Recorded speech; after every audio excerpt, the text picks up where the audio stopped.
ఈరోజు మనం రామాయణంలో రెండవ కాండం అయినటువంటి అయోధ్య కాండం గురించి తెలుసుకుందాం. మొదటి కాండం పేరేమిటి? రెండవ కాండం పేరు all of you close your eyes. ముందుగా ఒక శ్రీరాముని స్తోత్రంతో ప్రారంభించుకుందాం. లోకాభిరామం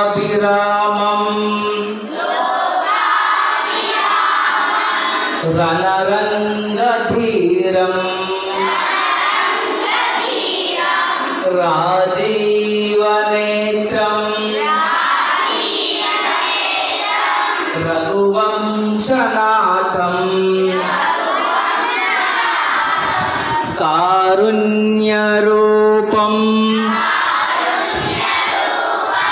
కరుణాంతకమ్యం శ్రీరామచంద్రం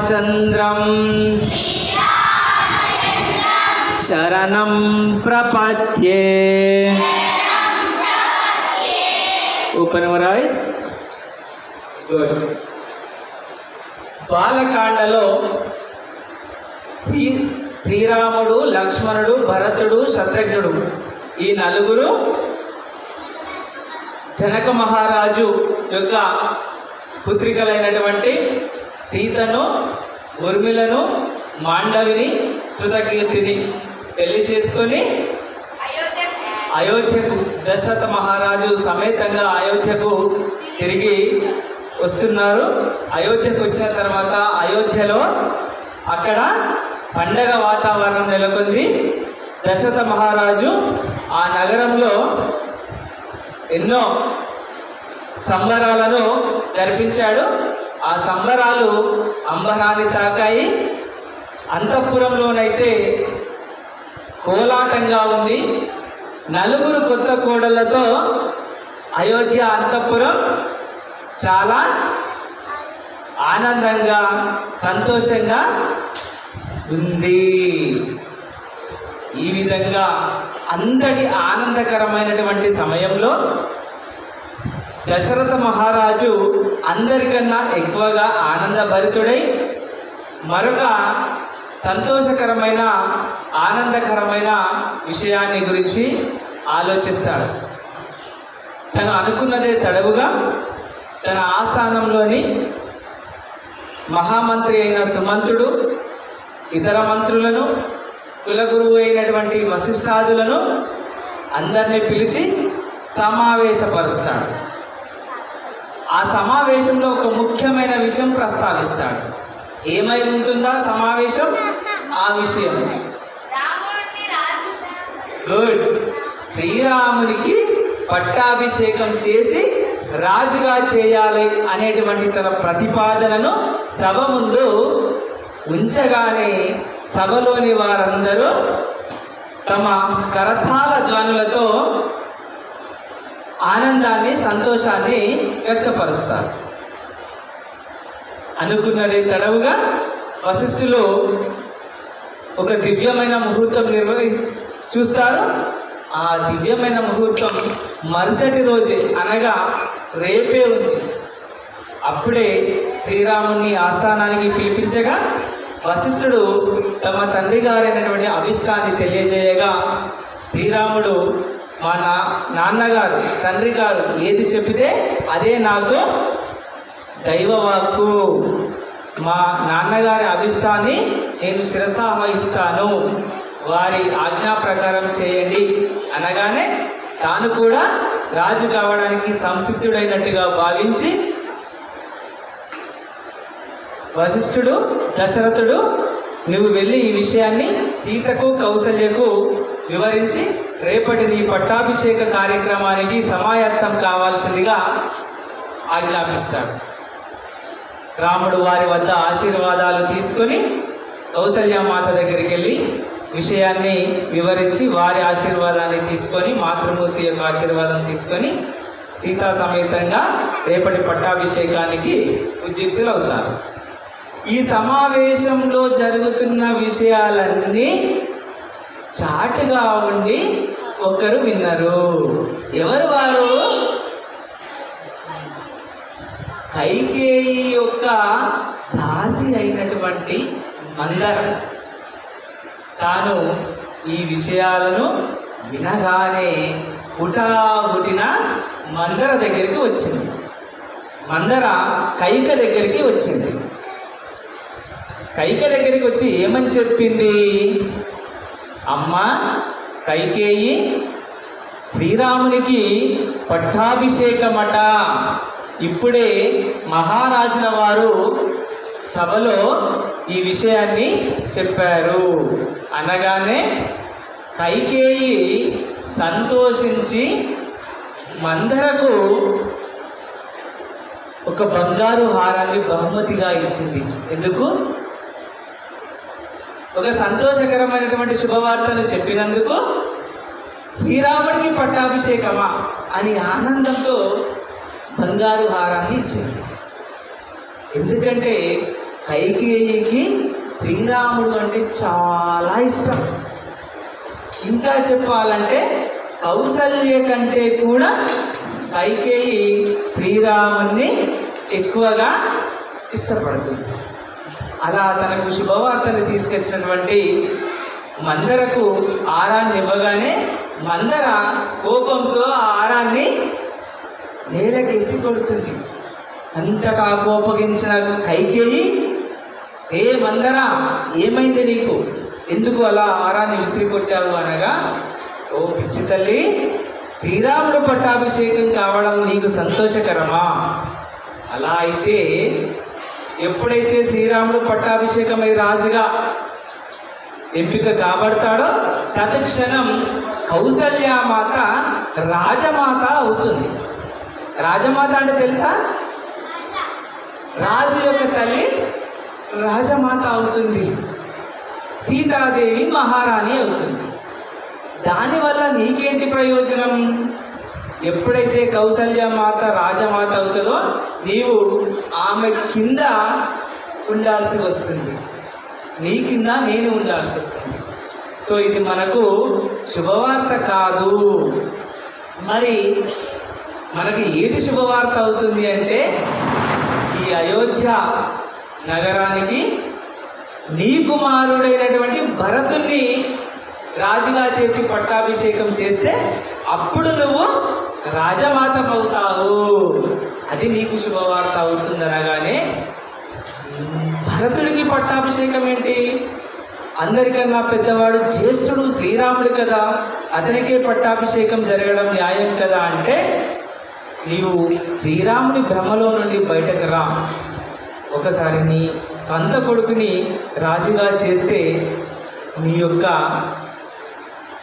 గొప్పతనం మరింత పెరుగుతుంది అనగానే కైకేయికి కూడా తన మనసులో ఒక దుర్బుద్ధి పుడుతుంది. అవును కదా, తన కుమారుని రాజుగా చేస్తే బాగుంటుంది కదా, మరి ఎలా సాధ్యమవుతుంది? ఇది నిర్ణయం జరిగిపోయింది కదా అంటే, దశరథ మహారాజు శ్రీరాముని రాజుగా ప్రకటించినటువంటి వార్తను స్వయంగా నీకు చెప్పడానికి వస్తున్నాడు. ఎందుకంటే దశరథునికి భార్యలు ఎందరు? ముగ్గురు. అందులో కైకేయి ఎన్నవ భార్య? అనగా చిన్న భార్య. కావున దశరథుడికి కైకేయి అంటే వల్లమాలిన అభిమానం, చాలా ఇష్టం. అందుకని తనకు స్వయంగా చెప్పడానికి వస్తున్నాడు. కావున నీవు కోపాన్ని ప్రదర్శించి శోకాన్ని చూపించావంటే దశరథుడు నీ దారికి వస్తాడు అని దుర్బోధ చేసింది. వెంటనే ఆమె శయన తల్పంపై కాకుండా కటిక నేలపై పవలించి, అంటే పడుకొని, తన యొక్క వస్తువులు నగలు అన్ని సుందరవంతంగా పడేస్తుంది. ఎప్పుడైతే దశరథ మహారాజు కైకేయి మందిరంలోకి రాగానే అక్కడ వాతావరణం చెల్లాచెదురుగా ఉండడం చూసి, ఏమైంది కైకేయి ఇలా ఎందుకు బాధపడుతుందని దగ్గరగా వెళ్ళి అడగా తను ఏం చెప్తుందంటే, ఏమైంది కైకేయి, ఎందుకు అలా బాధపడుతున్నావు, నీకు ఒక శుభవార్తను చెప్పడానికి నేను వచ్చాను అన్న. ఏమిటా శుభవార్త అంటే, రాముడికి పట్టాభిషేకం చేయబోతున్నాము. అవునా, రాముడికి పట్టాభిషేకం అయితే నాకెందుకు శుభవార్త ఉంటుంది? అదేంటి కైక, రాముడు అంటే నీకు చాలా ఇష్టం కదా, ప్రేమ కదా. కావచ్చు, కానీ నాకు అది శుభవార్త కాదు. మరి నీకు ఏది శుభవార్త అవుతుంది చెప్తాను, కానీ నేను ఒక మాట అడుగుతాను, అది నాకు మాట ఇస్తావా? అడుగు దేవి. ఒకసారి దేవదానవులకు యుద్ధం జరుగుతుంది. దేవతలకు, దానవులు అంటే రాక్షసులకు. ఆ యుద్ధంతో దశరథ మహారాజు ఇంద్రుడి పక్షాన అంటే దేవతల పక్షాన నిలబడి కైకతో సహా యుద్ధంలో పాల్గొంటాడు. ఆ యుద్ధంలో దశరథ మహారాజు ఒకానొక సందర్భంలో స్పృహను కోల్పోయినప్పుడు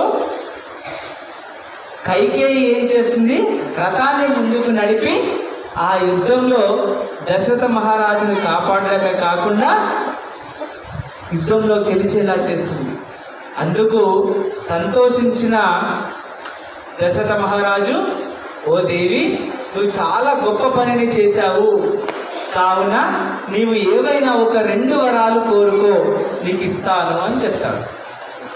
అప్పుడు ఆలోచించిన కైక అప్పుడే కోరుకోదు, నాథా, ఈ 2 వరాలను నా ఇష్టం వచ్చినప్పుడు కోరుకోవచ్చా?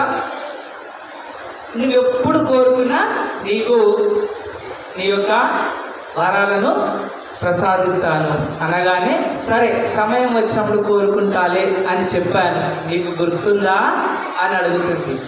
అవును గుర్తుంది. మరి ఆ వరాలను ఇప్పుడు కోరుకుంటాను, మీరు నాకు ఆ వరాలను ఇస్తానని మాటిస్తారా? రఘువంశ రాజులు ఇచ్చిన మాట తప్పడం అనేది ఇంతవరకు చరిత్రలో జరగలేదు, జరగదు కూడా. ఇప్పుడు కోరుకున్నా నీకు ఇస్తాను అని చెప్పగానే,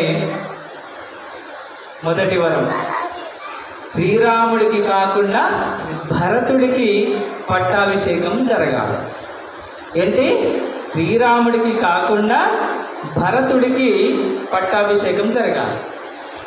రెండవది, శ్రీరాముడిని 14 సంవత్సరాలు వనవాసానికి పంపాలి.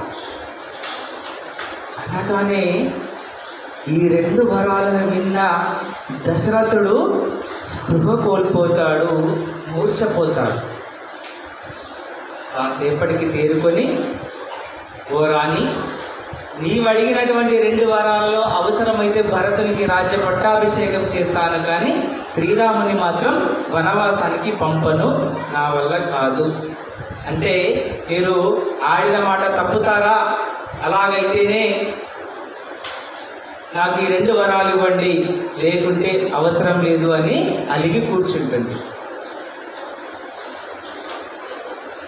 తాను చాలా దుఃఖించి ఈ విషయం నేను రాముడికి ఎలా చెప్పాలి అనగా, కైకేయి రాముడికి తన తండ్రి రమ్మంటున్నాడని వర్తమానం పంపగా, రాముడు పుటాపుట్టిన కైకేయి మందిరానికి రాగా, అప్పుడు దశరథుడు బాధతో, ఓ రామ, చూసావా మీ పినతల్లి ఎలాంటి కోరికలు కోరిందో, నేను ఎప్పుడో ఇచ్చిన 2 వరాలను సాకుగా చూపి నన్ను ఇబ్బంది పెడుతుంది.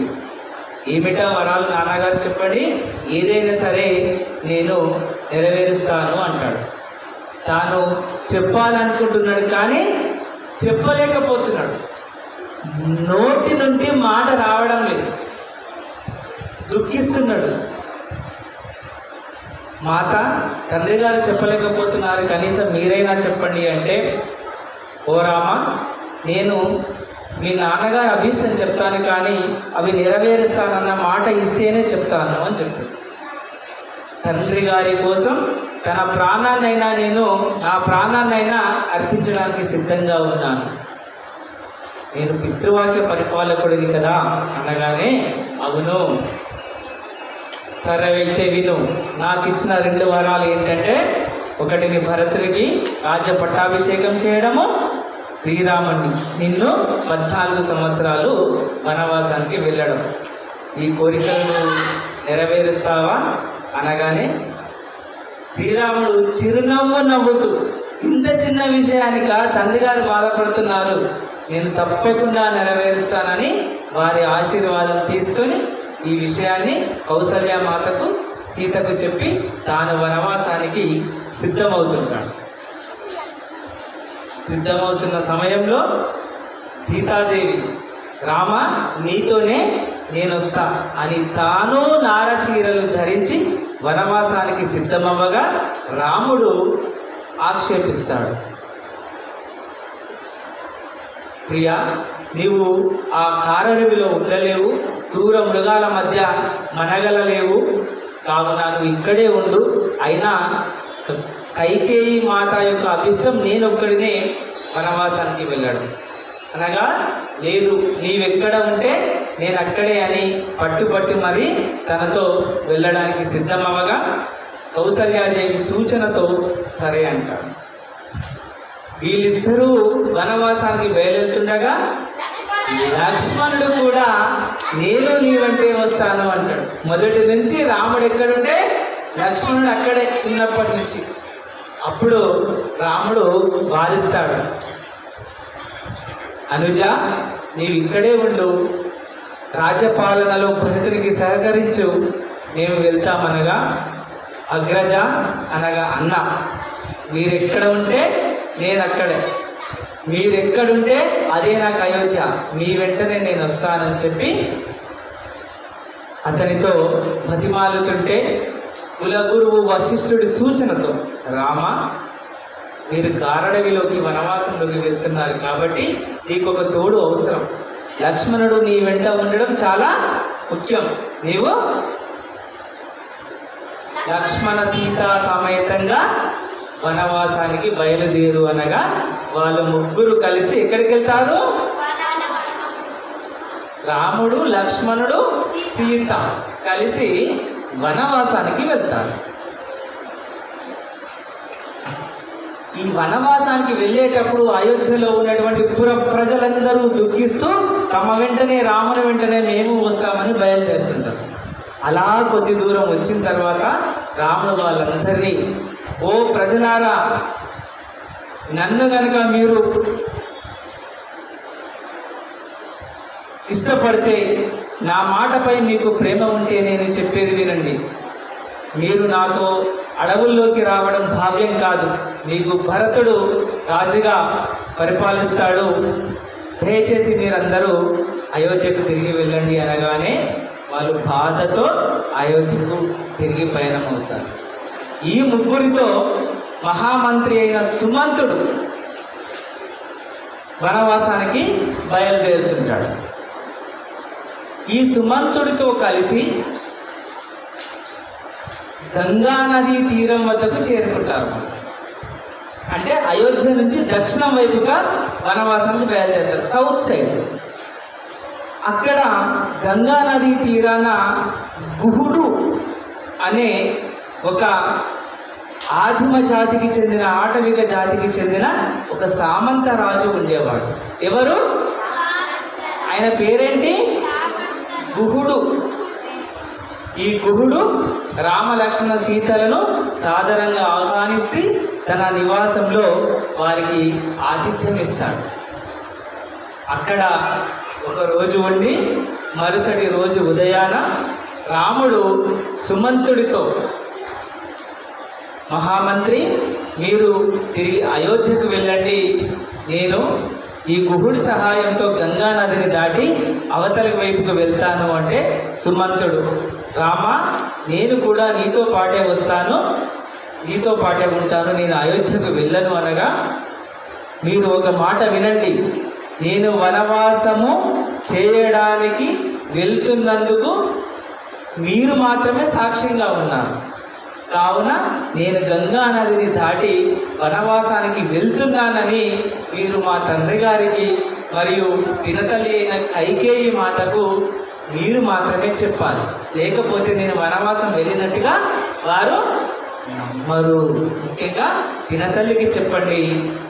అదేవిధంగా కౌసల్యమాతను ధైర్యంగా ఉండమని చెప్పండి అని చెప్పి సుమంతుని పంపించి గుహుని యొక్క పడవలో గంగా నదిని దాటి అవతలి తీరం వరకు చేరుతారు.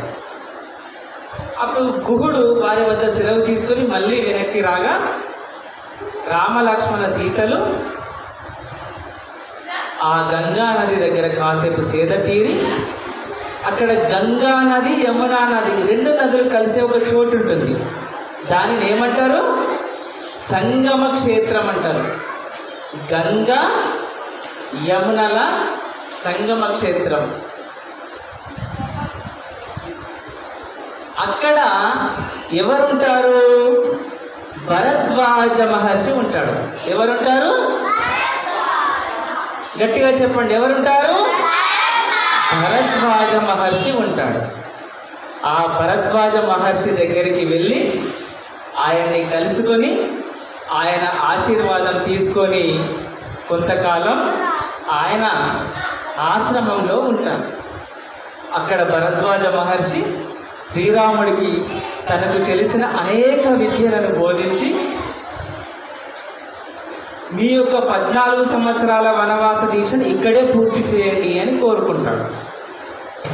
లేదు మహర్షి, నేను ఇక్కడే ఉంటే వనవాస దీక్ష పరిపూర్ణం కాదు, కావున నేను మరింత ముందుకు వెళ్ళాల్సిన అవసరం ఎంతైనా ఉంది అని చెప్పి నాకు వనవాసం చేయడానికి తగిన చోటును సూచించండి అని చెప్తే తను చెప్తాడు, కాళింది నదిని దాటిన తర్వాత. ఏ నది? కాళింది నదిని దాటిన తర్వాత అక్కడ త్రికూట పర్వతం ఉంటుంది. ఏముంటుంది? ఈ త్రికూట పర్వతం దగ్గర సేద తీరి ఆ తదుపరి చిత్రకూట పర్వతం వరకు వెళ్ళండి. ఎక్కడికి? చిత్రకూట పర్వతం. ఈ చిత్రకూట పర్వతం దగ్గరలో సిద్ధవటం అనేటువంటి ఒక క్షేత్రం ఉంటుంది. అంటే సిద్ధవటం అంటే ఒక పెద్ద చెట్టు, వటవృక్షం. ఆ క్షేత్రంలో మీరు ఒక పర్ణశాలను నిర్మించుకొని ఉంటే అక్కడ మీకు క్రూర మృగాల విడద ఉండదు, మీకు తినడానికి కావలసినటువంటి ఆహార పదార్థాలు, ఫలాలు అన్నీ సులభంగా లభ్యమవుతుంది అని చెప్పగా ఆయన ఆశీర్వాదం తీసుకొని వారు చిత్రకూట పర్వతం దగ్గర ఒక పర్ణశాలను నిర్మించుకుంటారు. పర్ణశాల అనగా ఒక కుటీరం, ఒక గుడిసె లాంటిది. అది నిర్మించుకొని అక్కడ వనవాస దీక్షను చేస్తుంటారు. అలా సుమంతుడు ఇక్కడి నుంచి వెళ్ళి అయోధ్యకు వెళ్ళి శ్రీరాముడు వనవాసము ప్రవేశం చేశాడని చెప్పగానే దశరథ మహారాజు బాధపడతాడు, కైకేయి ఆనందపడుతుంది. ఇలా రాముని కోసము దశరథుడు దుఃఖించి వనవాసానికి వెళ్ళిన 7 రోజుల తర్వాత తన యొక్క తుది శ్వాసను విడుస్తాడు. రామ రామ అనుకుంటాడు. ఆ సమయంలో రామలక్ష్మణులు వనవాసంలో ఉన్నారు. భరత శత్రుఘ్నులు ఎక్కడున్నారు? గుడ్, అయోధ్య నగరంలో లేరు. భరతుడు యొక్క మేనమామైనటువంటి కేకయ రాజు అంతఃపురంలో ఉన్నారు. ఎప్పుడైతే దశరథ మహారాజు తుది శ్వాస విడవంగానే సుమంతుడు భరత శత్రుఘ్నులను హుటాహుటిన అయోధ్యాపురికి రమ్మని వర్తమానం పంపిస్తాడు. వర్తమానం అందిన వెంటనే వారిద్దరూ అయోధ్య నగరానికి రాగా అక్కడ వాతావరణము చాలా విషాదకరంగా ఉంది. ఎవ్వరి మొహాల్లోనూ సంతోషం లేదు, అందరూ దుఃఖిస్తున్నారు. ఏమైందని అంతఃపురంలోకి వెళ్ళి చూడగా తమ తండ్రి గారు పరమపదించి ఉన్నారు. అది చూసి వారిద్దరు ఘోరున ఏడుస్తారు.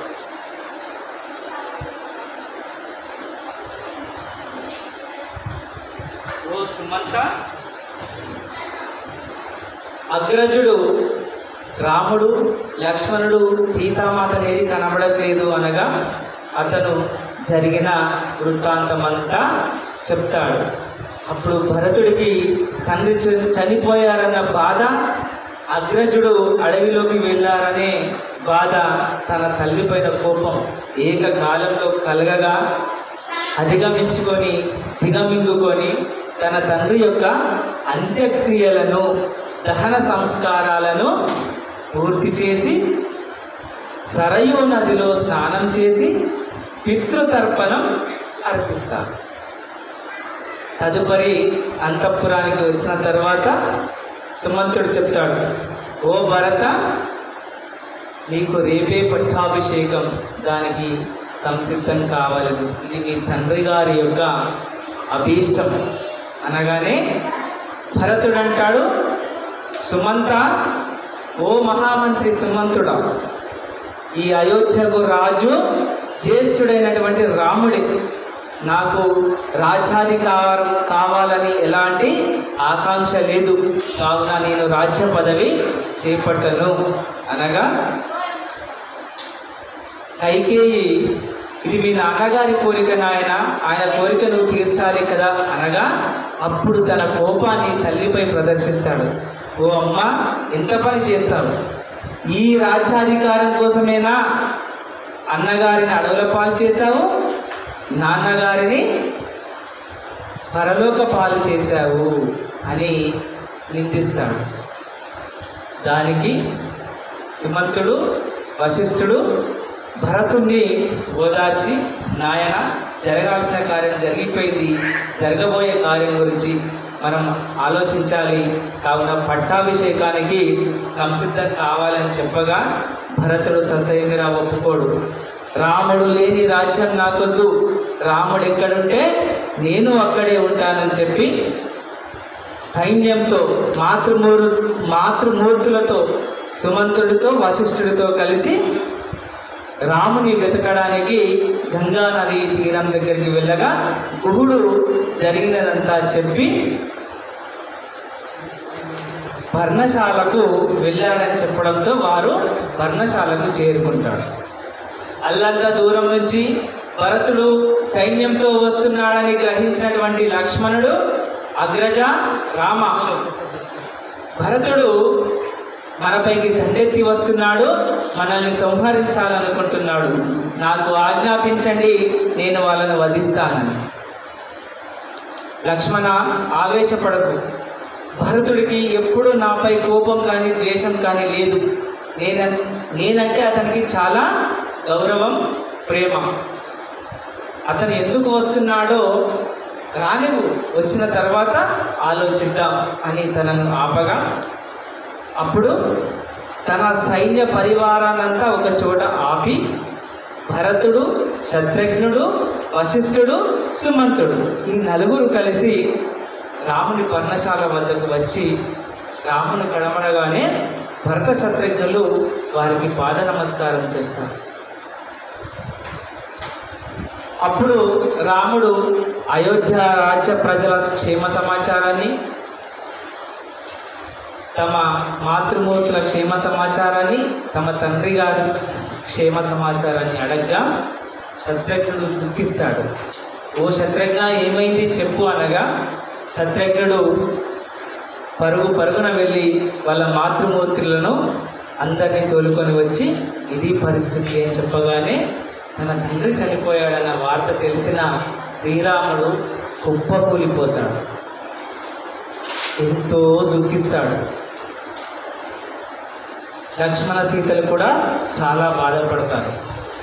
సుమంతుడు వారిని ఓదార్చి జరగాల్సిన కార్యం జరిగిపోయింది, జరగాల్సింది చూడాలి అనగానే రాముడు, సీత, లక్ష్మణుడు సమీపంలో ఉన్నటువంటి మందాకిని నదిలో స్నానమాచరించి తన తండ్రి గారికి పితృతర్పణం తిలోదకాలను ఇస్తారు. ఇచ్చి తమ తల్లులతో మాట్లాడి బాధపడుతుండగా భరతుడు అడుగుతాడు, అగ్రజారామ, మనము అయోధ్యాపురికి వెళ్దాము అనగానే అనుజ, భరత, నేను 14 సంవత్సరాల అరణ్య వాసం పూర్తయితేనే అయోధ్యాపురికి వస్తాను, లేదంటే మన తండ్రి గారి మాటను ధిక్కరించిన వాడవుతాను అనగా, నేను మీరు లేని రాజ్యపాలన చేయను, మీరే వచ్చి రాజ్యాన్ని ఏలాలని కోరగా తను ససేమిరా కాదంటాడు. అప్పుడు భరతుడు చాలా దుఃఖిస్తాడు. అయితే నాకు ఆ రాజ్యం వద్దు, రాజ పదవి వద్దు, నేను మీతోటే ఉంటాను, లక్ష్మణుడిలాగా మీ సేవ చేసుకుంటూనే గడుపుతాను అనగా రాముడు భరతుడిని ఓదార్చుతాడు. ఓ భరత, ఇది రాజలక్షణం కాదు. రాజులం మనమందరము అడవుల పాలైతే రాజ్యాన్ని ఎవరు పాలిస్తారు? మన ప్రజలు ఏమవుతారు? కావున మన తండ్రి గారి అభిష్టం మేరకు నువ్వు తప్పకుండా అయోధ్యకు వెళ్ళి పరిపాలించాలి అనగా, సరే వెళ్తాను, కానీ వెళ్ళే ముందు నాదొక కోరిక. ఏమిటి? 14 సంవత్సరాల తదనంతరం మీరు గనక అయోధ్యాపురికి రాకపోతే నేను నా యొక్క తనువును చాలిస్తాను, ప్రాణత్యాగం చేస్తాను అంటాడు. తప్పకుండా వస్తానని మాట ఇస్తాడు.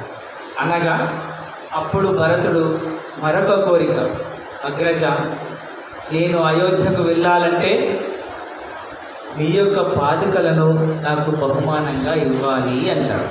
పాదుకలు అంటే ఏంటి? పాద రక్షలు, చెప్పులు, వాటిని ఇస్తే నేను వెళ్తానంటాడు. అయ్యో భరత, నీకు పాదరక్షలతో ఏం పని అనగా అప్పుడు చెప్తాడు, నేను మీ యొక్క పాదరక్షకులను, మీ యొక్క రక్షలను సింహాసనం పైన అధిష్ఠించి వాటిని రాజుగా భ్రమించి భావించి మీ పేరు మీదుగా రాజ్యపాలన చేస్తాను అనగా రాముడు వద్దంటాడు. పాదరక్షలను సింహాసనంపై పెట్టరాదు అనగా అప్పుడు వశిష్ఠుడు, రామ, నువ్వు ఆలోచించాల్సిన విషయం ఏమీ లేదు. లక్ష్మణుడు ఎప్పుడైతే నీ వనవాసం కోసం నీతో కలిసి వచ్చాడో అదేవిధంగా భరతుడు కూడా నీ సేవలోనే తరించాలనుకుంటున్నాడు, కావున నీ పాదుకలను అతనికి అప్పగించు అనగా అప్పుడు రాముడు తన యొక్క పాదరక్షకులను భరతునికి ఇవ్వగా వాటిని తీసుకొని భరతుడు ఆ పాదుకలను తన తలపైన పెట్టుకొని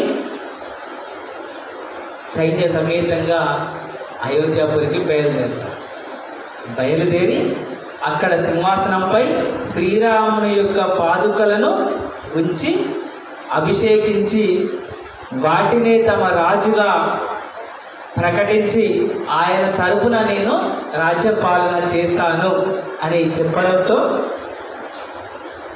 అయోధ్య ప్రజలందరూ సంతోషిస్తారు. ఆ రోజు నుంచి భరతుడు రాముడు వచ్చేంత వరకు 14 సంవత్సరాలను పాదుకలనే పట్టాభిషేకం చేసి రాజ్యపాలన చేస్తాడు. దానిని పాదుక పట్టాభిషేకం అంటారు.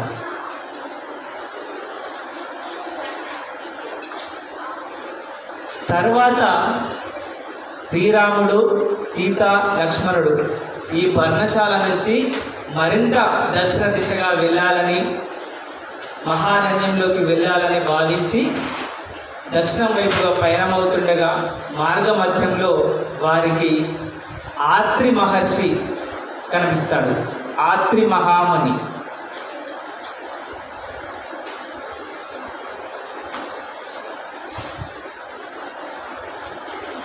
ఈయన యొక్క భార్య అనసూయ, సతీ అనసూయ. ఈ సతీ అనసూయ మహాపతివ్రత. వీరిని దర్శించుకొని అక్కడ కొన్ని రోజుల పాటు ఉండి సీతాదేవి అనసూయ మాతను అడుగుతుంది, పాతివ్రత్యం ఎలా చేయాలి అని. అప్పుడు చెప్తుంది అనసూయ, భర్తనే దైవంగా భావించి తన తదుపరి ఏదైనా మన కోసం యోచించి ఎప్పుడు అతని సేవలోనే ఉండాలని సీతకు పాతివ్రత్యం గురించి ఎన్నో విషయాలను చెప్తుంది. అప్పుడు సీత అనసూయ యొక్క ఆశీర్వాదం తీసుకొని అక్కడి నుంచి దండకారణ్యం వైపుగా బయలుదేరుతారు. దీనితో ఈ 2వ అధ్యాయమైనటువంటి అయోధ్యాకాండ సమాప్తమవుతుంది. మళ్ళీ ఈ శ్లోకంతో ముగిద్దాం. కళ్ళు మూసుకోండి.